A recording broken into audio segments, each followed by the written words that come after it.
In this section, we're going to look at state and federal laws that allow you protected time off related to you or your family's health, and make sure you are safe at work. Let's get started. We're going to look at two different kinds of health-related time off from work. The first is regular sick leave, and the second is protected paid leave when you or a family member has a serious health condition. What can you expect if you need to take time off from work because you are sick? Maybe you have a bad cold or you need to go to a doctor's appointment. We'll call this regular sick time.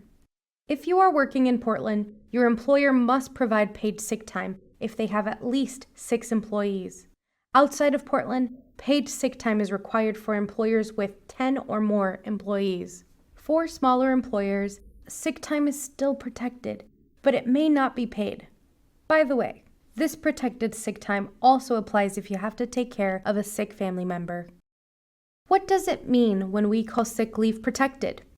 It means the employer can't say no to your request to use it. This could be for care of yourself or a family member who is sick, injured, experiencing mental illness, or needs to visit the doctor. Under this Oregon law, you get at least 1 hour of paid and protected sick time for every 30 hours you work, up to a minimum of 40 hours per year. Employers can choose to give more time or front load at least 40 hours of sick time at the beginning of the year. You can start taking sick time after you've worked for the employer for at least 90 days, and your employer must regularly let you know how much sick time you have earned. Most of the time, that should be on your paycheck. If you have a union, sick leave is often better, typically 8 hours a month or 96 hours in a year. Once again, these rules are laid out on the Bully website. Here's a link. In 2024, a law was passed that requires all employees and employers to pay into a bank that provides you with paid leave if you or your family have a serious health condition. This is different from regular sick time because it is paid outside of the hours you have earned from your employer for sick time, and it is used specifically for family, medical, and safe leave. This is called Paid Leave Oregon. As of 2024, 13 states and the District of Columbia have this type of mandatory paid leave law. As an employee in Oregon, you pay 60% of the costs of Paid Leave Oregon, and your employer will pay 40%, but no more than 1% of your gross wages. That sounds like a lot, but if your paycheck is $500, your portion is $3. What's covered? There are 3 kinds of paid leave in this law. First, there's family leave.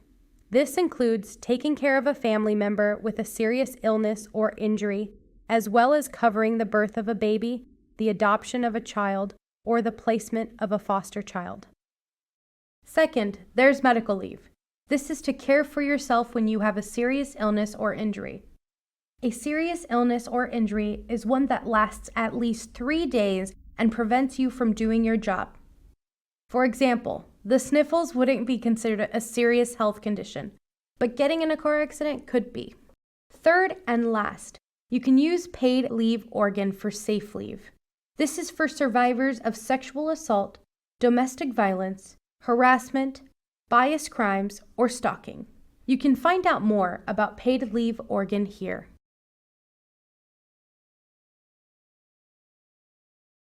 Now let's talk about safety at work. Being safe on the job is a fundamental right that is regulated by both federal and state laws. The federal law, the Occupational Safety and Health Act, otherwise known as OSHA, was passed in 1970. 2 years later, in 1972, Oregon passed the Oregon Safe Employment Act and created an agency, Oregon OSHA, to enforce the state's workplace safety and health rules.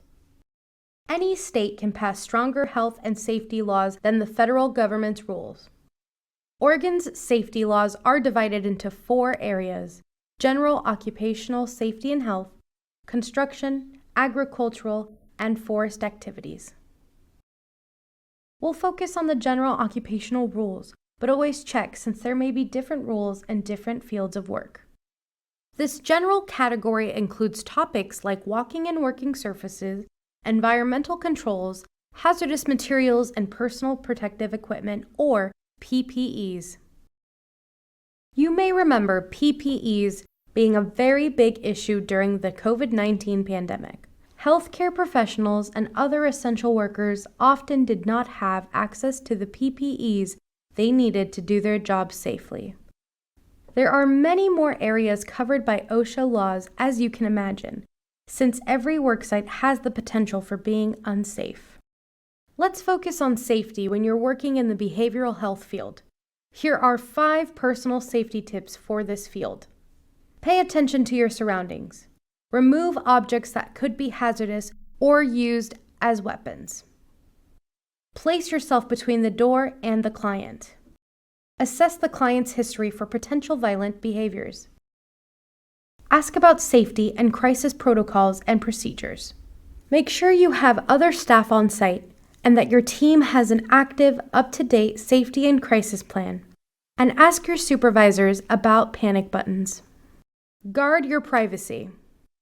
Don't share personal details about yourself, including personal contact information. Make all social media accounts private and don't accept friend requests from clients. Communicate your concerns.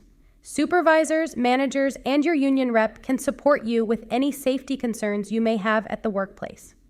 If you are injured on the job, there are laws that require that you, as the employee, report the injury or illness to your employer and fill out a form.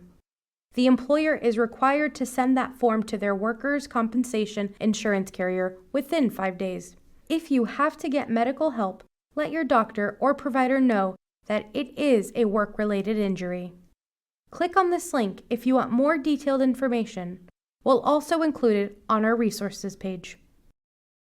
If you believe that you are in an unsafe work environment or need to report a problem, Oregon OSHA has a state office that serves as an independent advocate for workers. They help you understand your rights, benefits, protections, and responsibilities within the workers' compensation system. It is called the Ombuds Office for Oregon Workers.